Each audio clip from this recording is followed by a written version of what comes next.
Welcome to my YouTube channel. Kung bago ka lang sa channel na to at true-blooded Aldab Nation ka, tama po ang channel na pinuntahan mo. Kaya considering na po kitang bagong subscriber. At huwag mong kalimutan pindutin yung bell para lagi po kang updated sa bagong video na ilalabas ko.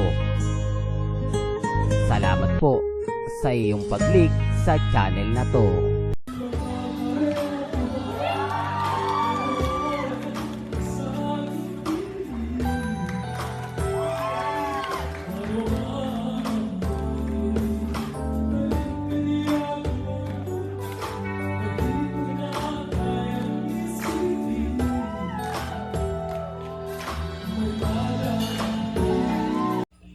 Welcome back mga Aldab. Ito na naman po ang inyong lingkod, si Mr. Destiny. At siyempre panibagong video, panibagong update na naman po tayo. Napakalamig talaga ng boses ni Mrs. Polkerson, na kahit anong sabihin po nila talagang makukuha at makukuha mo talaga yung gusto ng mga viewers kay Mrs. Polkerson. Di po ba? Although marami na namang galit at inis na inis po sa mga ina-update natin, wala naman pong problema. Hindi ko naman po sila pinapansin. Bagamat maraming kwento lumalabas na pinagugulo ko lang daw po ang sitwasyon nila Mengay at ni Alden Richards. May pamilya na raw po si Mengay, may pamilya na rin si Alden, at wala naman daw pong anak si Alden. Hindi naman daw po magkarelasyon si Alden at si Mengay. Ako lang daw po yung nagpapalaki, at yung mga ilang Aldab Nation na hindi pa raw po makapag-move on hanggang ngayon. May kanya-kanya tayong opinyon, may kanya-kanya tayong pananaw, hindi po ba? Sabi ko nga po, nire-respeto natin yan at ginagalang. Ang problema lang po mga Aldab, ang problema lang po, hindi nila matanggap na tayo po namamayagpag, especially po ang mga army. Kasi kung titignan nyo po, dapat po yung army matatag kesa sa Aldab. Tama naman po yung kwento ng iba, tama naman po yung sinasabi ng iilan. Bakit mas naging matatag ang Aldab kesa sa mga army? Bakit mas marami sumisimpatya sa Aldab kesa po sa mga army?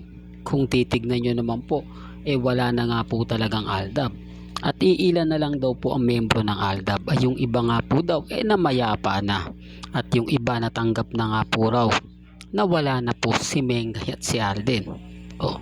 Sinasabi ko lang po ito mga Aldab para lang po malinaw kung bakit tayo hanggang ngayon talagang binabatikos, samantalang dapat po hindi na tayo pinapansin. Gaya po ng iilan komento po na nababasa ko na binibigyan daw tayo ng pansin, gayong dapat hindi na raw tayo pinapansin dahil wala naman po raw talagang Aldab, at tapos na nga po raw ang Aldab. Kung mahihina pa po kami at kung wala po kaming epekto, bakit sa tingin nyo kami po yung binabatikos? Bakit sa palagay po ninyo kami ang nasisisi kung wala na nga po talagang Aldab? Kasi nga po nasa amin ang presensya ni na Alden at ni Maine. Nasa amin yung talagang makikita mo ang buong istorya at buong kwento. Kasi si Mengay madalas sa Bulacan, hindi po ba? Samantalang dapat sa District 1 siya nakatira, dapat sa District 1 siya namamalagi. Kung titignan nyo, Bulacan pa rin po ang address ni Maine Polkerson. Hindi po ba? Hindi, para lang klaro, para lang po malinaw. At sa mga nagpapakalat po ng issue na hindi po raw pumupunta si Mengay sa Siargao at imposible nga daw pong makita si Mengay, imposible naman po dahil may mga video na kasama nga po raw ni Congressman Arjo si Maine. Matagal na po yun kumbaga ine-edit lang po nila, binabago yung background, tapos ipopost, nasasabihin nasabit si Maine kasama si Congressman. Remind ko lang po bago po kayo maniwala, tignan nyo po maigi ang video. Sa dami ng mga AI na po pwedeng gawin, talagang mapapaano kayo, yung tipong hindi naman yan totoo kasi halatang halata. Kasi kung meron po yun, sa dami ng mga taong naliligo ngayon sa sobrang init ng panahon, sa dami ng mga kwarto na o inuupahan nila, may makakakita at may makakakita ng mga bisita. Hindi po ba? Hindi, rito kahit sabihin na natin na bawal silang ganito ganyan, may magsasabi pa rin po hindi po ba? Hindi empleyado kundi yung mga guests ang magbibideo. Yung mga guests ang lalapit at magpapapicture, magpapa-autograph. Common sense na lang po sa mga hindi nakakagets. Ang ibig kong sabihin, ikaw ba naman po artista, nakita mo, hindi mo kukunan ng video o sabihin na nila bawal kumuha, syempre kukuha ka rin ng mga photos ng pansarili mo. Di po ba lalapit ka, tatanungin mo baka pwede naman pong gumawa ng video para ipopost ko sa social media, hindi po ba? O baka hindi naman tatanggi si Mengay at si Congressman Kuno dahil sinasabi nga po nilang mag-asawa na to. Hindi, sinasabi ko lang po yung totoo, mahal, diba? Alam naman natin yun ang pambasag nila sa akin. Pero bakit wala po sila may pakitang pruweba at ebidensya? Samantalang sa akin daw po, ganun din. Wala naman daw po kung pinapakitang ebidensya at resibo. Sapat na po yung mga taong nasa paligid ni na Alden at ni Mengay. Sapat na po yung mga taong nagsasabi sa akin. Hindi ko na kailangan pa ng ebidensya at resibo. Hindi ko na kailangan pa yung gusto nilang sabihin na ganito ganyan, kasi alam ko na pagdating po kila Mengay at kay Alden, wala na pong question. Wala na pong mga ganito ganyan, kasi alam naman po natin na kung nasaan si Richard Paul Carson, syempre naandun din po si Mrs. Paul Carson, na hindi po nila matanggap, na wala po silang, kumbaga naiinis po sila. Kaya nga po dito pumapasok yung channel natin na marami bumabatikos.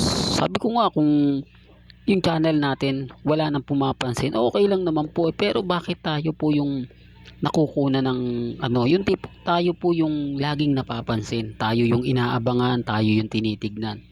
Kasi nga po wala sila makuwang ebidensya at resibo. Gaya po na sinasabi ko paulit-ulit, si Alden Richards nananatiling single. Bakit hanggang ngayon single pa rin siya, sa kabila ng mga nagkakalat na mga babaeng napakaganda, napaka-sexy? Si Alden nananatiling single. Samantala ngayon na marami na namang ikakasal na June bride, ikakasal dahil buntis, ikakasal dahil matagal na sila. Common sense na lang po sa mga hindi nakakagets ng sinasabi ko, lalong lalo na nga po sa mga taong bitter na bitter sa channel ni Mr. Destiny. Sabi ko nga, nire-respeto ko po yan at ginagalang. Hindi naman po tayo namimilit, di po ba? May kanya-kanya tayong pananaw at opinyon na pinaniniwalaan. Sa mga bitter sa akin, wala na po kayong magagawa kundi tanggapin ang katotohanan na hindi nyo kayang tibagin si Mr. Destiny. Hindi nyo kayang tibagin ang Aldab Nation hanggat na andyan po si Mengay at si Alden Richards at nananatiling single si Richard Paul Carson. Kapit lang, malay nyo bukas sa makalawa gulantingin na lang po tayo ng dalawa. Yan ang pinakahihintay po natin. Real talk yan, mga kaaldab.